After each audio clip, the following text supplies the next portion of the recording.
I've been a deep-sea diver for 12 years. After what I discovered, I'm quitting my job for good. I've seen a lot of upsetting and even unexplainable things in my time, but nothing compares to what I found in my last dive. I don't think I'll ever go near the ocean again. I've considered quitting many times in my career. Most people quit after their first recovery. Being a search and rescue diver, we are trained to find and save people before they drown. Sometimes we save them, sometimes we're just too late, but sometimes what we find is so much worse. I got the call around 11 a.m. A father had taken his 10-year-old son fly fishing. At one point, the father managed to stab a hook all the way through his finger. He went back up to his truck to get a first aid kit. The boy was gone when he returned a few minutes later. When I first heard the story, I hung my head in silence for a moment. It had been raining heavily for almost a month now, and the waters were running faster than ever. To make things worse, it was unusually cold for the season. A number of people had gone missing in recent weeks. Many of them had yet to be found. I had little hope of finding the boy alive. Me and a couple of other divers were at the site where the boy went missing within an hour, and a larger search and rescue team located a few towns over was headed our way. We talked with the father and even searched the forest for a bit, hoping that he had just wandered off, but eventually we realized that we would have to begin searching in the river. It wasn't a new feat for us to have to dive in somewhere other than the ocean. People frequently go missing in waterways that connect to the ocean. The moment I got in the water, I knew the boy was gone. The current was worse than it had ever been, and even I had difficulty navigating the icy river. We looked for hours in the surrounding areas and even expanded our search once the larger team had arrived. The boy was nowhere to be found. I was surprised. I hadn't expected to find him alive, but I had at least anticipated finding a body. However, there was no trace of him. The sun got low and the air grew colder. We were considering calling it off as nightfall approached and resuming the search the next day when I discovered something. There's a lot of creek beds around the river. Many of them have dried up as a result of encroaching vegetation or man-made efforts to divert the water. We usually don't pay any attention to them. However, with all of the recent rain, I noticed that one of the larger creek beds had begun flowing again. A surprising amount of water crashed through it, easily enough to carry a young boy. The creek ran directly across a bend in the river, connecting it at 2 points. I followed it and realized that the boy could be located outside of our initial search area. As I approached where the creek reconnected with the main river, I felt a sinking feeling in my gut. There's a place in the river where not even search and rescue divers are supposed to go. It's known as Badwater. This area lies on one half of the river and runs for about 100 yards. It's near a densely vegetated area, so we don't often have to worry about people swimming there, but a lot of disappearances occur in the surrounding waters. Despite that, I've been warned not to dive there since I began doing search and rescue. Supposedly the undercurrent is so strong that even the most experienced swimmer would be swept away in an instant. Don't go near Badwater. It was a mantra of the older divers. The creek ended exactly in the center of the Badwater region. As I reached it, I stopped and chewed my lip thoughtfully.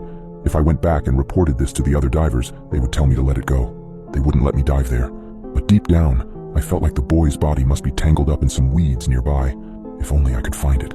I hated the idea of that kid being stuck down there, slowly bloating and rotting away while his parents sat at home wondering where their boy had gone. Badwater didn't seem to be that bad. I'd seen rougher waters before, but I knew looks could be deceiving. Just below the surface it could be flowing faster than I ever imagined, and I'd be swept away in an instant. Besides, I wasn't supposed to dive alone. I almost turned back, but something made me stay.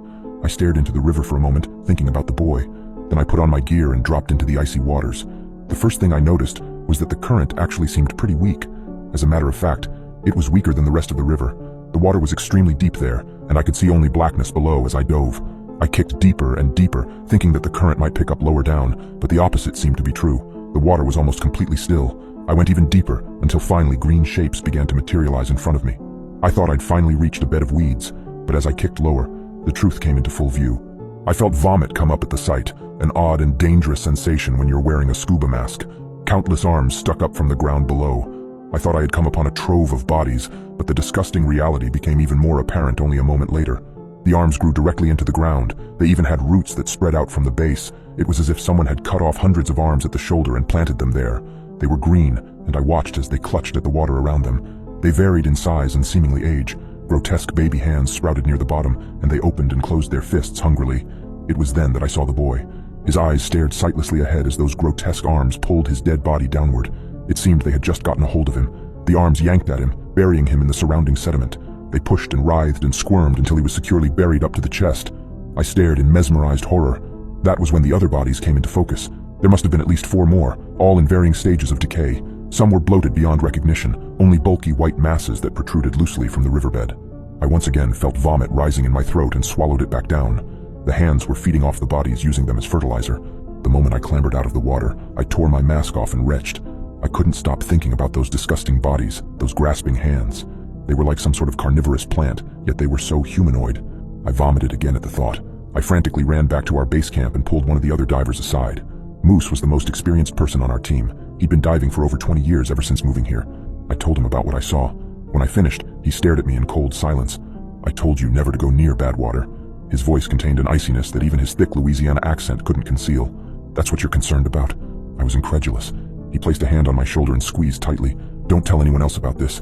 If the others find out you went into Badwater. He trailed off and thought for a moment. Well, it won't be good. He shook his head like a disappointed father. But what about those things? I tried to keep my voice down, hoping no one would hear us. How many people have died because of those damn things? Shut up, Moose said. We have an agreement. There's a reason they only grow in Badwater. Don't mess this up.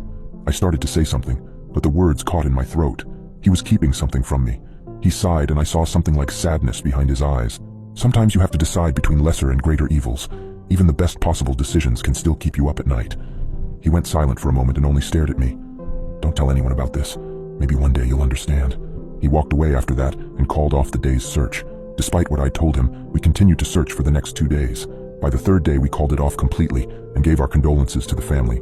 The search was called off, but I couldn't let it go. That night, I went back to Badwater alone. I took my equipment and drove over there. I had to see those horrible plant-like arms again. I had to know they were real. As soon as I got there, I threw on my scuba gear and dove into the darkness. I dove into the icy blackness, kicking deeper and deeper. I swam past the typical small fish or seagrass until I reached the riverbed. But this time, there was nothing. No grasping green arms, no buried bodies, just empty mud and darkness. Was I in the wrong spot? No, I was sure of it. I surfaced, gasping for air. As I swam for shore, I felt something brush my leg. I jerked away, heart pounding, and turned to look. Nothing. It must have been the seagrass. Then I felt a sharp set of claws dig into my leg. I screamed out in pain, muffled by the cover on my face. I kicked and tried to swing at the claws, but it was no use. They were digging deeper into my skin. A pale arm reached up from the depths below, its long, skinny fingers brushing my flipper.